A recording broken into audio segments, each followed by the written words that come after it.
பக்தர் ஜெயம் கோபி அவர்களை நேர்ல சந்திச்சு உங்களுடைய வாழ்க்கைக்கு தேவையான அதுக்கப்புறம் முருகன் பத்தின பிரத்யேக விஷயங்களை நீங்க தெரிஞ்சுக்கணுமா, முருகன் அழைக்கிற நிகழ்ச்சிக்கு நேரடியா கலந்துக்கணும் அப்படின்னா கீழே டிஸ்கிரிப்ஷன் நம்பர் கொடுத்துருக்கிறோம். அந்த நம்பரை கான்டாக்ட் பண்ணி ரெஜிஸ்டர் பண்ணிக்கோங்க. ரெஜிஸ்டர் பண்ணவங்களுக்கு மட்டும்தான் அனுமதி, அந்த அனுமதி இலவசம். உலகெங்கிலும் நடக்கும் முக்கிய நிகழ்வுகளை குறுஞ்செய்தி வடிவத்தில் தெரிந்து கொள்ள ஆதன் செயலியை டவுன்லோட் செய்யுங்கள். ஆதன் செயலியை டவுன்லோட் செய்ய டிஸ்கிரிப்ஷனில் உள்ள லிங்கை கிளிக் செய்யவும். ஆதன் ஆன்மீகம் நேயர்களுக்கு சதீஷ் ராவின் வணக்கங்கள். இந்த பதிவு முழுமையாக கேளுங்க, உங்களுக்கு நிறைய விஷயங்கள் புரிய வரும். பொதுவாக எண்கணித ரீதியாக ஒரு சில தேதிகளில் பிறந்தவர்கள் சாதிக்க பிறந்தவர்களாக, அதாவது வாழ்க்கையில் சிரமங்கள் இருந்தாலும் அதையெல்லாம் ஜெயித்து சாதிக்கக்கூடிய எண்களாக ஒரு சில எண்களை நம்ம சொல்லுவோம். அந்த எண் வரிசையில் 1ஆம் எண் மிக மிக ஒரு பிரசித்தமான ஒரு எண்ணுன்னே நான் சொல்லுவேன். யாரெல்லாம் இந்த 1, 10, 19, 28 தேதிகளில் பிறந்திருக்காங்களோ இவர்கள் எல்லாருமே அந்த சூரியனுடைய ஆதிக்கத்தில் வருவாங்க. இவர்களுக்கு நட்பு ரீதியாக வரக்கூடிய எண்கள் அப்படின்னு சொல்லி பார்த்தீங்கன்னா 7, 16, 25 தேதிகளில் பிறந்தவர்கள், 4, 13, 22, 31 தேதிகளில் பிறந்தவர்கள்லாம் வருவாங்க. இதே 1ஆம் எண்காரர்களே மற்றொரு 1ஆம் எண்காரரால் கவரப்படுவார். இன்னொரு 1ஆம் தேதியில் பிறந்தவங்க இவங்களுக்கு நல்ல ஒரு க்ளோஸ் ஃப்ரெண்டாக இருப்பாங்க. பட் இந்த 1ஆம் எண்காரர்களில் என்ன ஒரு பிரச்சனை அப்படின்னு சொல்லி கேட்டிங்கன்னா, ரொம்ப மனமும் ஹெல்ப் பண்ணுவாங்க, எல்லாருக்கும் ஓடி ஓடி போய் ஹெல்ப் பண்ணுவாங்க. யார் எது சொன்னாலும் அதை நம்பிடுவாங்க. அப்படி நம்பும் பொழுது அவங்களுடைய வாழ்க்கையே புரட்டி போடக்கூடிய சில விஷயங்கள்லாம் நடந்துடும். ஃபர்ஸ்ட் ஆஃப் லைஃப்பில் நிறைய பொருளாதார ரீதியான சிரமங்களையும் அனுபவித்து அதன் பிறகு மீண்டு அவங்க லைஃப்பில் ஜெயிக்கக்கூடிய ஒரு சூழ்நிலைங்கிறது உருவாயிடும். இப்போ நான் ஒரு உதாரணத்திற்கு ஒரு மனிதரை பற்றி சொல்கிறேன். அவர் லைஃப்பில் பெரிய அளவுக்கு ஜெயிச்சு வந்துக்கிட்டே இருந்தார். அவர் லைஃப்பில் நான் ஃபார்மர் ரஞ்சி கோப்பை டீமுக்கான கேப்டன் தினேஷ் பற்றி நான் பேசிக்கிட்டு இருக்கேன். அவர் பெரிய அளவுக்கு பரிமளித்து கொண்டு கொண்டிருந்த ஒரு கிரிக்கெட்டராக இருந்தார். பட் அவர் லைஃப்பில் ஒரு சூறாவளி வீசினுச்சு. அவர் லைஃப்பில் நிறைய ஏமாற்றப்பட்டார். தன்னுடைய சொந்த நண்பனாலே ஏமாற்றப்பட்டார். அதோடு அவர் லைஃப் காலி அப்படின்னு எல்லாருமே சொல்லிகிட்டு இருந்தாங்க. குடிபோதைக்கு அடிமையானார். ஆனால் காலம் அவரை கை தூக்கி விடும். ஏன்னா அந்த 1ஆம் எண் அப்படிங்கிறது நிச்சயம் வாழ்க்கையில் ஒரு காலகட்டத்தில் அவங்க டவுன்ஃபாலில் இருந்தாலும் மற்றொரு நேரங்கள் அவருக்கு கூடி வரும் பொழுது அந்த டவுன்ஃபால்லேருந்து வெற்றி அடையவே செய்வாங்க. இப்போ இவங்களை பொறுத்த அளவுக்கு இவருக்கு மற்றொரு ஒரு செகண்ட் இன்னிங்ஸ்ன்னு சொல்லுவாங்க இல்லையா, அது மாதிரியான ஒரு வாழ்க்கை ஸ்டார்ட் ஆணுச்சு. பிரபல ஸ்குவாஷ் வீராங்கனை தீபிகா அவங்கள மீட் பண்ணுறாங்க. அவங்க இவங்களுக்கு பயங்கர மோட்டிவேட்டராக ஆகிறாங்க. இவங்க 2 பேரும் ஒரு மேரேஜ் லைஃப்பில் என்டர் ஆகும்போது தன்னுடைய பழைய துரோகங்கள், முன்னாள் மனைவியின் துரோகங்கள், அந்த மன வலிகள் இதெல்லாம் சேர்ந்து தான் அவரை ட்ரங்கார்டாகவே மாற்றினுச்சு. ஆனால் அதையெல்லாம் தாண்டி இன்றைக்கி ரொம்ப ஒரு சக்ஸஸ்ஃபுல் கிரிக்கெட்டராக இருக்கார். அவருடைய வயது அந்த ரஞ்சி டிராஃபிக்கான ஏஜ் எல்லாம் கடந்து வந்ததுக்கு பிறகும் கூட இன்றைக்கி ஐபிஎல்லில் அவர் ஆர்சிபிக்கு ரொம்ப சிறப்பாக விளையாடி கொண்டிருக்கிறார். ஸோ இது ஒரு சின்ன எக்ஸாம்பிள் தான். இது மாதிரி இந்த 1ஆம் எண்காரர்களுடைய லைஃப்பில் ஆரம்ப காலத்தில் நிறையா ஹிக்கப்ஸ்ன்னு சொல்லுவோம், அந்த அப்ஸ் அண்ட் டவுன்ஸ் அப்படிங்கிறது வரவே செய்யும். ஆனால் இவர்களுடைய நேர்மையான குணம் இருக்கு இல்லையா, அதற்கான வேல்யூ இவங்களை கை தூக்கி விடும். ஏன்னா இந்த நேர்மையாளர்கள் எப்போதுமே லைஃப்பில் கஷ்டப்பட்டுக்கிட்டே இருப்பாங்க.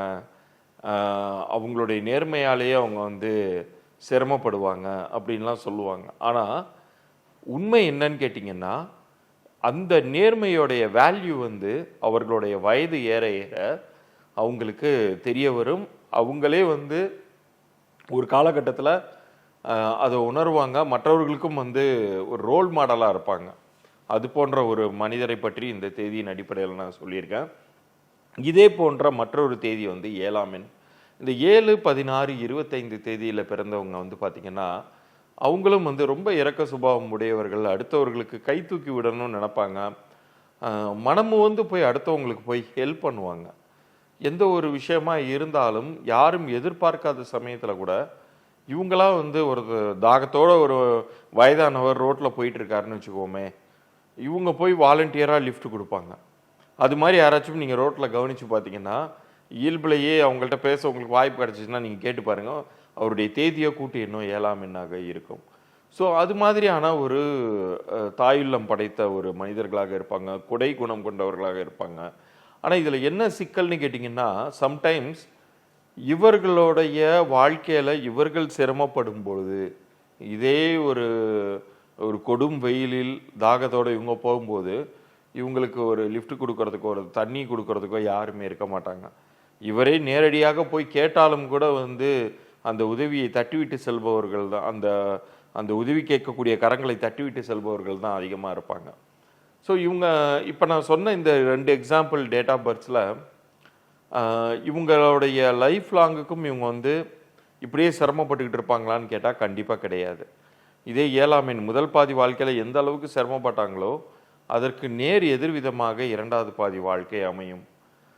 ரொம்ப ரொம்ப ஒரு பிரசித்தி பெற்ற மனிதராக அவங்க வாழ்க்கையில் பரிமளிக்க ஆரம்பிப்பாங்க. சார்லி சாப்ளின், நமக்கு தெரியாத மனிதர்களே இருக்கவே முடியாது. அவர் வந்து ஒரு 7ஆம் எண்காரர் தான். அவருடைய இளம் வயதில் எவ்வளோ கஷ்டப்பட்டார் அப்படிங்கிறத அவருடைய வாழ்க்கை வரலாறு படித்து பார்த்தீங்கன்னா, உண்மையிலே சொல்கிறேன், கண்ணீர் விட்டு அழுதுருவீங்க. ஒரு ஓடிப்போன ஒரு தந்தை, ஒரு மகனை பார்த்து கொள்ள வேண்டிய, சின்ன 2 பிள்ளைங்களை பார்த்து கொள்ள வேண்டிய பொறுப்புள்ள ஒரு தாய், சர்க்கஸ் கம்பெனியில் வேலை செஞ்சு அந்த பசங்களை வந்து ஆளாக்கி விடுறதுக்காக அவங்க சிரமப்பட்டுட்டு இருக்கும்போது அவங்களுடைய மனமுமே வந்து ஒரு மென்டலி டிசார்டர் பேஷண்ட்டாக அவங்க மாறிடுறாங்க. அப்போ பசி கொடுமையிலலாம் அவதிப்பட்ட ஒரு குழந்தையாக இருந்தவர் தான் சார்லி சாப்ளின் அவர்கள். ஆனால் பின்னாட்களில் அவருடைய லைஃப்பில் வந்து எவ்வளோ பெரிய சாதனை படைச்சார். இன்னைக்கு வரைக்கும் வந்து அவரை பற்றி பேசிக்கிட்டு இருக்கிறோன்னா அவருடைய உயரம் எந்த அளவுக்கு வந்து உச்சத்தை தொட்டது. அவருடைய ஃபிசிக்கல் அப்பியரன்ஸ் படி பார்த்தீங்கன்னா அவர் வந்து அந்த ஒரு காமிக்கல் கேரக்டருக்கான உருவம் தோற்றமுடையவர் தான். ஆனால் அவருடைய மனநிலையில் அந்த ஒரு அடுத்தவங்களுக்கு உதவி செய்யக்கூடிய குணம் இந்த வகையில் பார்த்தீங்கன்னா உண்மையிலே இந்த பாகுபலி படத்தில் காமிக்கிற மாதிரி அந்த ஒரு பெரிய ரூபமாக அவர் இருக்கிறார். இந்த எண்களை சேர்ந்தவர்கள் எல்லாருமே வந்து ஒரு எக்ஸாம்பிள்ஸ் நம்ம லைஃப்பில். இப்போ இந்த ப்ரோக்ராமே நீங்கள் பார்த்துக்கிட்டு இருக்கீங்கன்னா உங்கள் ஃபேமிலியில் ஒரு 1, 10, 19, 28 தேதிகளில் பிறந்தவங்க இருக்கலாம், 7, 16, 25 தேதிகளில் பிறந்தவர்கள் இருக்கலாம். இவங்கள்ட்ட இதை ஷேர் பண்ணுங்கள். நீங்கள் இந்த தேதியில் இருந்தீங்கன்னா அதை ரிலேட் பண்ணி பார்த்துக்கோங்க. பட் இதில் வந்து முக்கியமான ஒரு விஷயம் நான் எப்போதுமே சொல்லுவேன், நம்ம ஆத ஆன்மீகம் நேயர்களுக்காக, ஒருவருடைய பெயர் வந்து அவங்க தேதிக்கும் கூட்டிய எண்ணிற்கும் சரியாக அமைஞ்சிருந்துச்சுன்னா அது அவங்களுக்கு கை கொடுக்கும், அவங்கள பெரிய அளவுக்கு காப்பாற்றும். இந்த அளவுக்கு கரடு முரடான வாழ்க்கையை சந்தித்து தான் முன்னேறணும் அப்படிங்கிற எந்தவித கட்டாயமும் கிடையாது. ஒரு ஸ்மூத்தரான லைஃப்பில் நீங்கள் ஜெயிக்கணும் அப்படின்னு நினைக்கும் பொழுது உங்களுடைய பெயர் வந்து ஸ்ட்ராங்காக அமைஞ்சிருந்துச்சுன்னு வைங்க, அது உங்களை வந்து பெரிய அளவுக்கு பார்த்துக்கும்.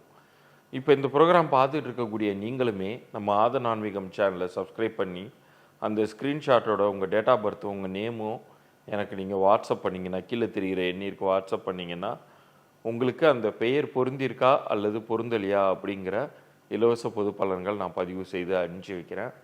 அதை கேட்டுட்டு உங்களுக்கு ஒரு வேளை பொருந்தலைன்னா என்ன செய்யணுங்கிற தகவல்கள் அது கூடவே நான் அனுப்புவேன்.